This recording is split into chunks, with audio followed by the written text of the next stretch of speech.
मैं हूं अशोक दास। आप देख रहे हैं दलित दस्तक। सिंधु बॉर्डर पे जिस तरीके से लखबीर सिंह की हत्या कर दी गई और जिस तरीके से बेरहमी से उनको क्रूरता से मार दिया गया, उससे एक बड़ा सवाल यह उठा कि जिस पंजाब के बारे में कहा जाता है कि वहाँ पे जातिवाद नहीं है, जिस सिख धर्म के बारे में कहा जाता है कि उसके सभी लोग एक दूसरे को एक मानते हैं, आखिर उसके बीच से इस तरीके की बातें क्यों निकल के आ रही है कि एक दलित समाज के व्यक्ति को उस तरीके से सिंधु बॉर्डर पर मार दिया गया। आरोप लग रहा है कि उन्होंने गुरु ग्रंथ साहिब की बेअदबी की थी, जिसके चलते उनकी हत्या कर दी गई कुछ खास लोगों के समूह द्वारा।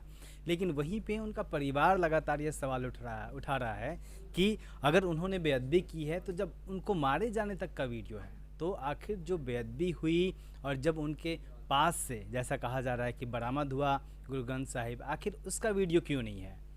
तो पंजाब में स्थिति क्या है? पंजाब के भीतर जो दलित हैं, जो अनुसूचित जाति के लोग हैं, उनकी स्थिति क्या है? इस मुद्दे पे हमारे साथ बातचीत करने के लिए हैं परमजीत सिंह कैंथ साहब, जो कि नेशनल शेड्यूल कास्ट अलायंस से ताल्लुक़ रखते हैं, उसके प्रेसिडेंट हैं। सर, बहुत स्वागत है आपका। सर, पंजाब के भीतर जो लखबीर सिंह का मामला है, पूरे देश में सनसनी फैल गई और कहीं ना कहीं इसने एक सिख धर्म की छवि को, पंजाब की छवि को नुकसान पहुंचाया है। जो पंजाब, जो सिख धर्म लगातार लंगर और सेवा भाव के लिए जाना जाता था, उस पर कहीं ना कहीं एक उंगली तो उठी है। आप इस मामले को कैसे देखते? जहाँ तक सिख धर्म की बात है, उसमें जात पात नहीं है, लेकिन सिख धर्म को मानने वालों के मन में जात पात है। तो सिख धर्म तो सभी को मानवता का संदेश देता है। अवल अल्लाह नूर पाया कुदरत के सब बंदे, एक नूर से सब जग उपजा कौन भले को मंदे। वहाँ जात पात ऊंच नीच की कोई बात नहीं है, लेकिन उनको मानने वाले लोग हैं जो ब्राह्मणिकली सोच के प्रभावित हैं, वो उनको कहते हैं कि जात पात है। अगर जात पात नहीं है तो वहाँ पे जाके वो रामगढ़ियों का गुरुद्वारा अलग से है, मजहबी सिखों का अलग से है, रविदासियों का अलग से है। तो ऐसे तो होना नहीं चाहिए। सिख धर्म में तो सिख एक है, खालसा है, खालसे की कोई किस्में तो होती नहीं है। लेकिन वहाँ तो जो जाति के नाम पे लोगों को, जो एसजीपीसी में भी जाति के रिजर्वेशन के हिसाब से ही टिकट दिया जाता है और उसमें जो कुछ सीटें रिजर्व रखी हुई है। जब सिख धर्म में जात पात नहीं है तो बराबरता की बात करते हैं, तो उसमें जात पात तो जो गुरु ग्रंथ साहिब है वो सभी को मानवता का संदेश देता है और जात पात को ख़त्म करने की बात करता है कि किसी के साथ सामाजिक जो भिन्न भेद है वो नहीं करना चाहिए, किसी के साथ जो डिस्क्रिमिनेशन नहीं करना चाहिए, कास्टिज्म नहीं करना चाहिए। लेकिन ये सब कुछ पंजाब के साथ साथ सारे देश में ही हो रहा है। अगर किसी ने, कोई भी व्यक्ति कहीं भी इसकी बेअदबी करता है तो उसको सज़ा मिलनी चाहिए। हम भी इसके पक्षधर हैं कि जो भी कोई व्यक्ति है, अगर धार्मिक जो हॉली बुक है उसकी कोई बेअदबी करता है, उसकी मर्यादा को कोई भंग करता है, तो उसके खिलाफ जो कानून के हिसाब से जो उसको सज़ा मिलनी चाहिए और कानून के उनको पुलिस को पकड़ कर देना चाहिए। तो जिस तरीके से उसके हाथ काटे गए, पैर काटे गए और उसको मारा गया, वो अति निंदनीय है और हम इसकी निंदा करते हैं। सर, आप schedule caste, national schedule caste alliance चलाते हैं पंजाब में। पंजाब के भीतर कहा जाता है कि सिख धर्म में जातिवाद नहीं है या फिर पंजाब के भीतर जातिवाद नहीं है। असलियत क्या है? क्या सचमुच में पंजाब में और सिख धर्म के भीतर जातिवाद नहीं होता? और अगर नहीं होता तो आप लोगों को ये शेड्यूल कास्ट अलायंस बनाने की ज़रूरत क्यों पड़ी?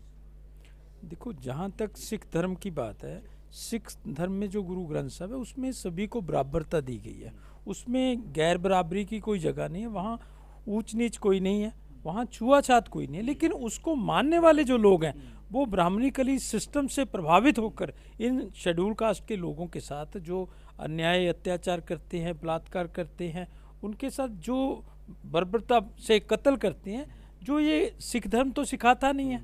सिख धर्म तो मानवता की बात करता है, सिख धर्म तो सभी लोगों को एकजुट करने की बात करता है, क्योंकि सिख धर्म में सभी लोगों को मान सम्मान दिया जाता है, उसी में सभी धर्मों की आस्था है। लेकिन जो कुछ लोग मानने वाले हैं, जिन लोगों के कारण इस इतनी बड़ी सारे संसार में जो बदनामी हो रही है, ये उन लोगों से लोगों को सवाल जवाब पूछना चाहिए। जो धार्मिक संस्थाएं हैं, जो उन संस्थाएं हैं, उनकी ये जिम्मेवारी, दायित्व बनता है कि उनको पूछें कि इस तरह से जो ये कार्रवाई की गई है या और जो पंजाब में कार्रवाई होती है, औरतों को, जो अनुसूचित जाति की औरतें हैं उनको निर्वस्त्र कर कर घुमाया जाता है और नौजवानों को पेशाब पिलाया जाता है, बच्चियों के साथ बलात्कार होता है और उनके साथ डिस्क्रिमिनेशन वितकरा होता है। गांव में अलग से शमशान घाट बने हुए हैं और इसी तरह से अलग अलग से जो गुरुद्वारे भी बने हुए हैं। लेकिन ये तो सिख धर्म नहीं सिखाता। सिख धर्म तो मानवता की बात करता है, इंसानियत की बात करता है और ये तो मॉडर्न धर्म है।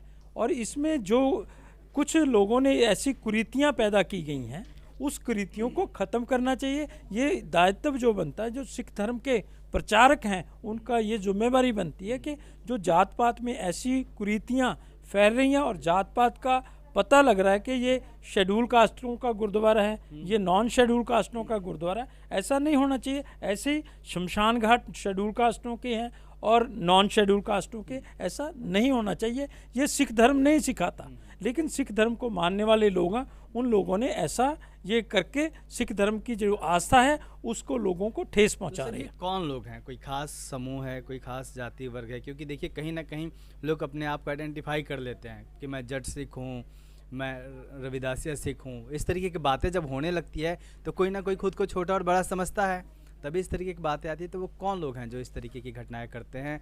और जो सरकारी डेटा है नेशनल क्राइम रिकॉर्ड ब्यूरो का पंजाब के बारे में क्या कहता है? क्योंकि जो आप ये कह रहे हैं कि ये जात पात को तो बढ़ावा कौन दे रहा है, फैला कौन रहा?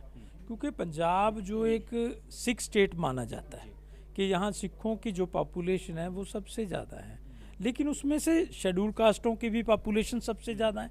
लेकिन जो एक कम्युनिटी है जिसके पास ज़मीन है, आर्थिक संसाधन है, जिनका राजनीति के ऊपर भी कब्जा है, सामाजिक तौर पर भी दबदबा है और धार्मिक तौर पर भी उनकी पूरी पकड़ है, और उन लोगों ने जो खासकर वो जो आते हैं वो जट कम्युनिटी से आते हैं, तो जट कम्युनिटी ने जैसा परसेप्शन बना रखा है, धारणा बना रखी है कि सभी के ऊपर हमारा एक अधिकार रहना चाहिए, तो इसलिए दूसरे लोगों के साथ ऐसा व्यवहार करते हैं। उसको सबक सिखाने के लिए ऐसी तरह तरह की घटनाएं करते हैं, जैसे नौजवान बच्चों को पकड़ते हैं, उसको पीटते हैं, उसके बाद पेशाब पिलाते हैं, औरतों को गांव में नंगा करके घुमाते हैं।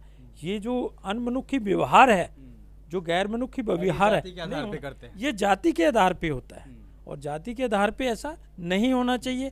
और जो क्राइम ब्यूरो की, जो नेशनल क्राइम ब्यूरो की रिपोर्ट है, उसमें जो हर बार जो एनुअल जो रिपोर्ट रहती है उसमें पंजाब में भी अच्छे खासे लोगों का नाम जुड़ा होता है कि उसमें क्राइम में आता है कि मर्डर केस होते हैं शेड्यूल कास्टों के, बच्चियों के साथ जो रेप होते हैं, डिस्क्रिमिनेशन होती है, और जो उनके साथ इस तरह से बर्बरता से कत्ल किया जाता, जैसे उसकी एक की टांग काट दी, किसी की हाथ काट दी, किसी को मार दिया, ऐसे जो कर रहे हैं वो अति निंदनीय है। उन्होंने मानने वाले कहाँ हैं? तो सर ये तो जो बीमारी थी ये हिंदू धर्म के भीतर थी, घोषित रूप से। हिंदू धर्म के तो धर्म ग्रंथ भी कहते हैं कि ये छोटा है, ये बड़ा है।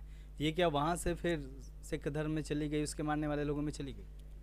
ये जो ब्राह्मणी कली सिस्टम में जैसा ये पिछले हम पुरातन समय में देखते हैं, वैसे इनको भी ऐसे लगता है कि उनसे प्रभावित होकर हमारे लोगों के ऊपर जो अन्याय अत्याचार कर रहे हैं, और ऐसा नहीं करना चाहिए।